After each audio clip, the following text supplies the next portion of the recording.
Hello and Assalamu alaikum students. I hope so that you all are doing really well. Today we are going to discuss our chapter number 14 short questions which are basically your exercise short questions. So हम सबसे पहले discuss कर लेते हैं अपना first short question और वो क्या है. A plane conducting loop is located in a uniform magnetic field. आपका एक लूप है और उसको आपने कहाँ लोकेट किया हुआ है, एक यूनिफॉर्म मैग्नेटिक फील्ड में, और जो आपकी मैग्नेटिक फील्ड है उसकी डायरेक्शन है along x axis. Now what are they asking? They are asking that for what orientation flux is maximum and flux is minimum. आप ये बताना है बेसिकली कि आप उस प्लेन ऑफ लूप को कैसे रखेंगे, उसका मैग्नेटिक फील्ड के साथ क्या एंगल बनाएंगे कि आपका फ्लक्स नंबर 1 मैक्सिमम हो एंड नंबर 2 फ्लक्स आपका मिनिमम हो. तो आपने मैक्सिमम फ्लक्स को भी डिस्कस करना है और आपने मिनिमम फ्लक्स को भी डिस्कस करना है. तो सबसे पहले जो चीज़ हम डिस्कस करेंगे वो है आपका मैक्सिमम फ्लक्स. ओके, अब फ्लक्स की जो आपने इक्वेशन पढ़ी हुई है, जो आपकी मेन इक्वेशन है, जो आपने इस चैप्टर में भी पढ़ी है, that is your phi is equal to B dot A. Okay, phi is basically flux is equal to B dot A. अगर आप इस B dot A के स्केलर प्रोडक्ट को ओपन अगर करें तो आपकी जो इक्वेशन बनेगी वो क्या बनेगी, BA cos थीटा.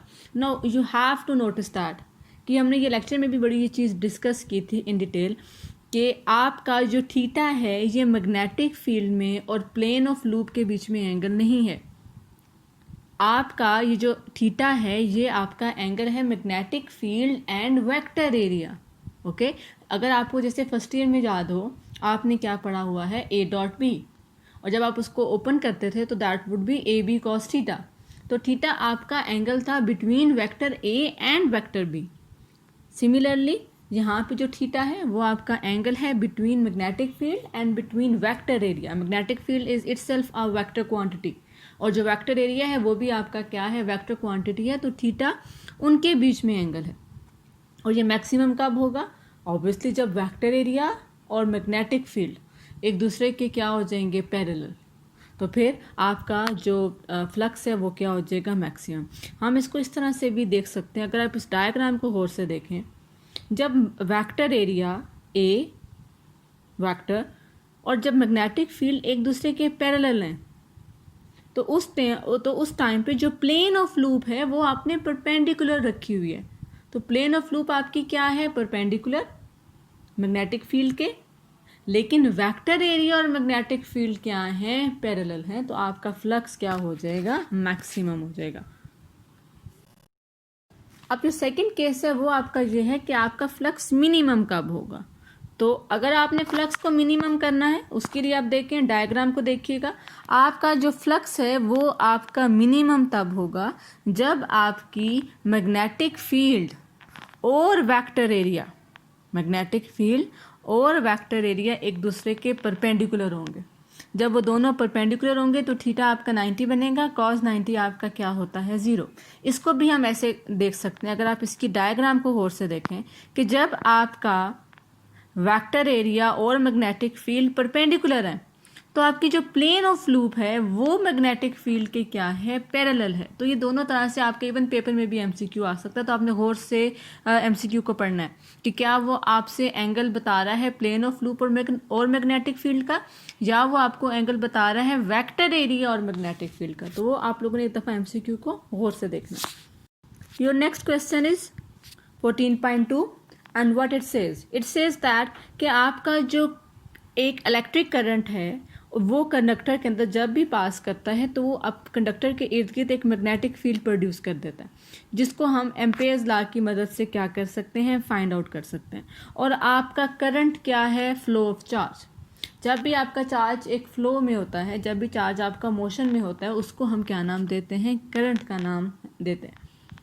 तो यहाँ पे क्वेश्चन ये है कि वो आपसे ये पूछ रहा है कि अगर आपका चार्ज रेस्ट पर है, स्टेशनरी है, तो फिर उस केस में मैग्नेटिक फील्ड क्या होगी, और जब आपका चार्ज मोशन में है तो उस केस में आपकी मैग्नेटिक फील्ड क्या होगी. तो सिंपल सी बात है, वो क्वेश्चन के अंदर आपको आंसर बताकर अगेन आंसर पूछ रहा है.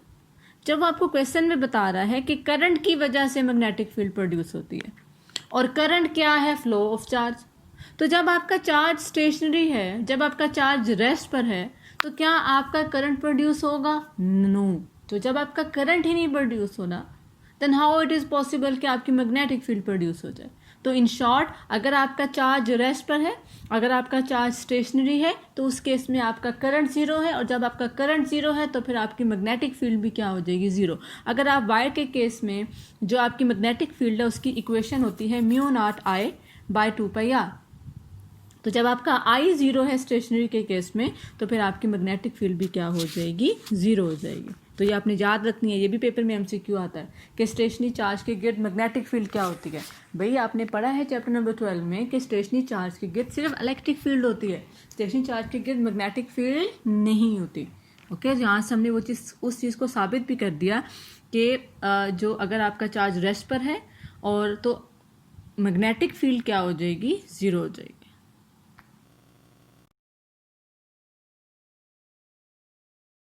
सेकंड केस, अगर चार्ज मोशन में है।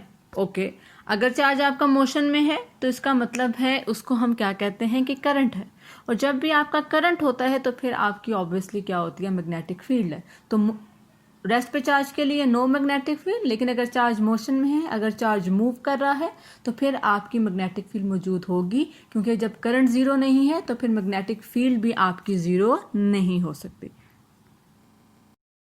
ओके स्टूडेंट्स, अब हम डिस्कस कर लेते हैं आपका 14.3 क्वेश्चन, जो कि वेरी वेरी वेरी इंपॉर्टेंट है। ये भी आपका एमसीक्यूज में भी आता है और ये शॉर्ट क्वेश्चंस में भी बहुत ज़्यादा आता है। क्वेश्चन क्या है? आपने ये बताना है कि हमारे पास एक सोलेनाइड है।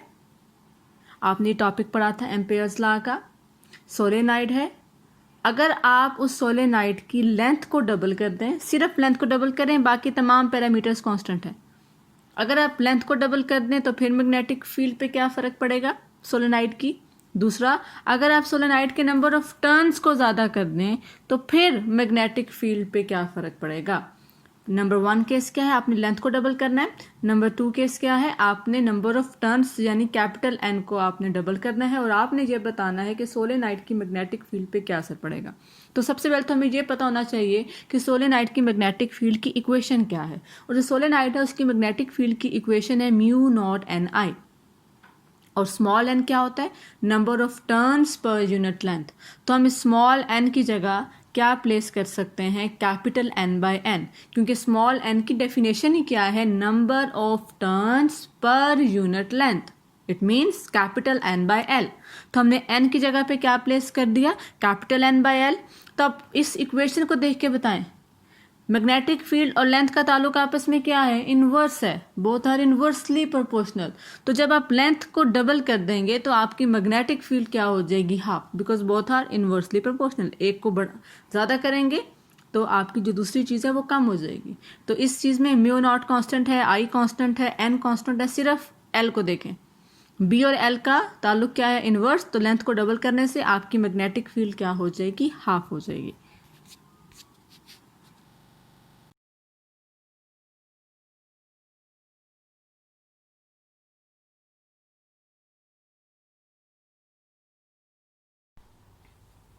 Okay, so your second part says that what will happen if we double the number of turns.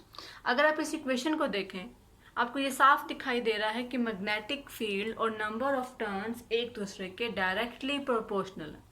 तो जब ये दूसरे के डायरेक्टली प्रोपोर्शनल हैं तो नंबर ऑफ टर्न ज़्यादा करने से आपकी जो मैग्नेटिक फील्ड है वो भी ज़्यादा हो जाएगी। अगर आप नंबर ऑफ टर्न्स को डबल कर देंगे तो आपकी जो मैग्नेटिक फील्ड है वो भी क्या हो जाएगी? डबल हो जाएगी। तो अगर आपसे पेपर में एमसीक्यू में पूछ लेंगे कि अगर आप नंबर ऑफ टर्न्स को 4 टाइम इंक्रीज कर देंगे तो फिर आपकी ऑब्वियसली मैग्नेटिक फील्ड भी जो है वो आपकी 4 टाइम्स क्या हो जाएगी? इंक्रीज हो जाएगी।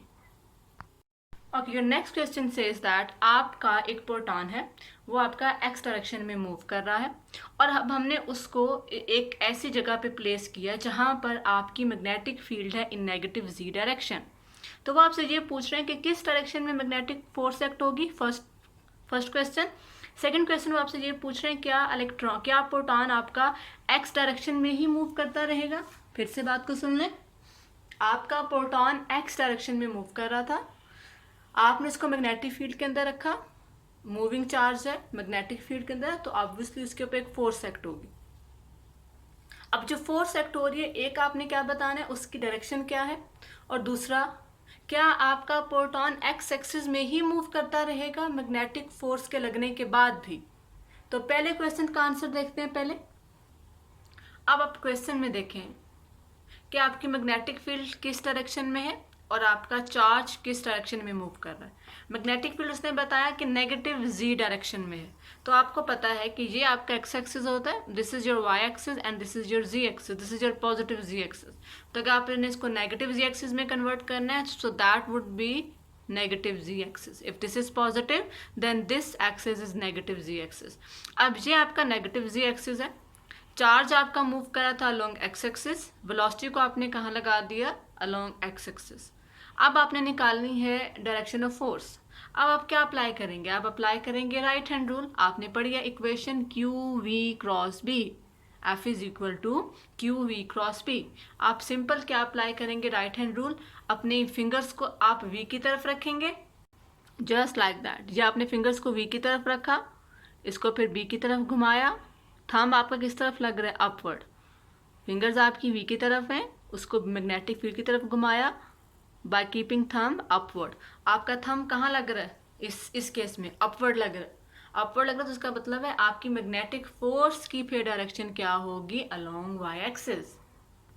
अब उसी चीज़ को हमने थोड़ा सा वर्ड्स में एक्सप्लेन कर दिया कि आपकी फोर्स कहाँ है? Along y axis, y along y axis, क्योंकि हमने राइट हैंड रूल लगाया है और आपकी फोर्स राइट हैंड रूल लगाने से मुझे पता चला है कि आपकी फोर्स कहाँ है? Along y axis.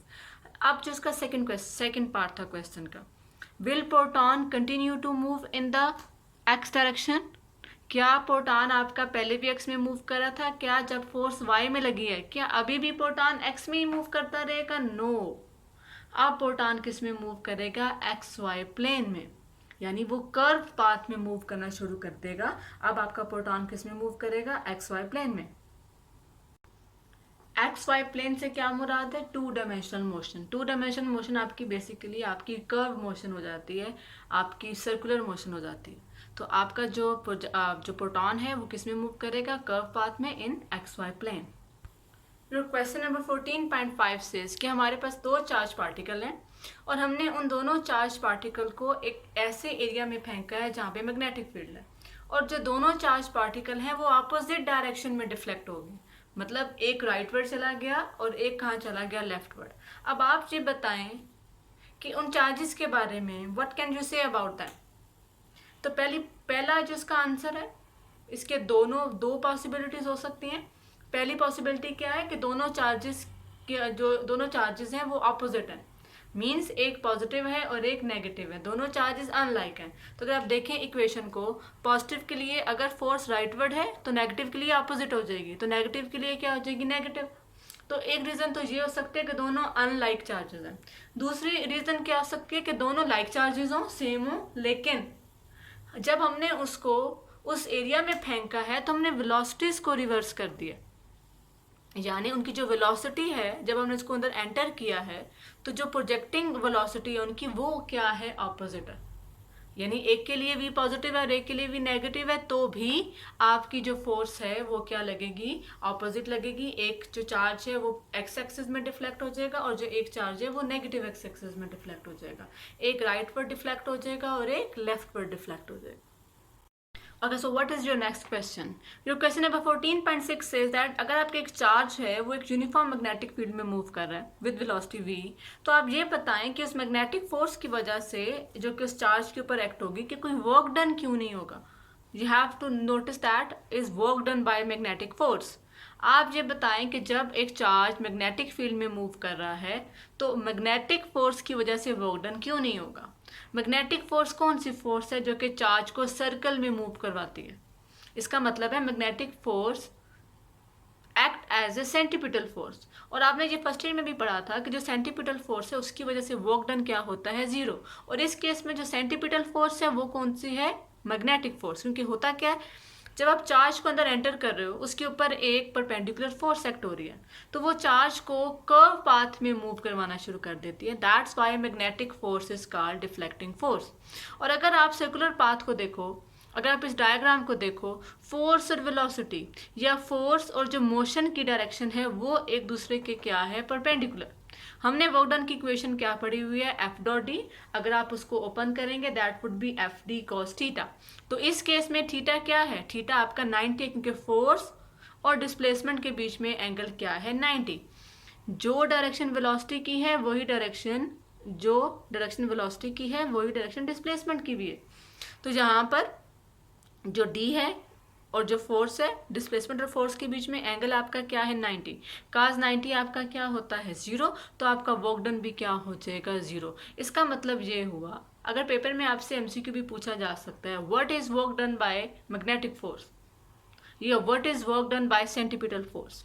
इस केस में मैग्नेटिक फोर्स ही एक्ट कर रही है एज अ सेंट्रीपिटल फोर्स।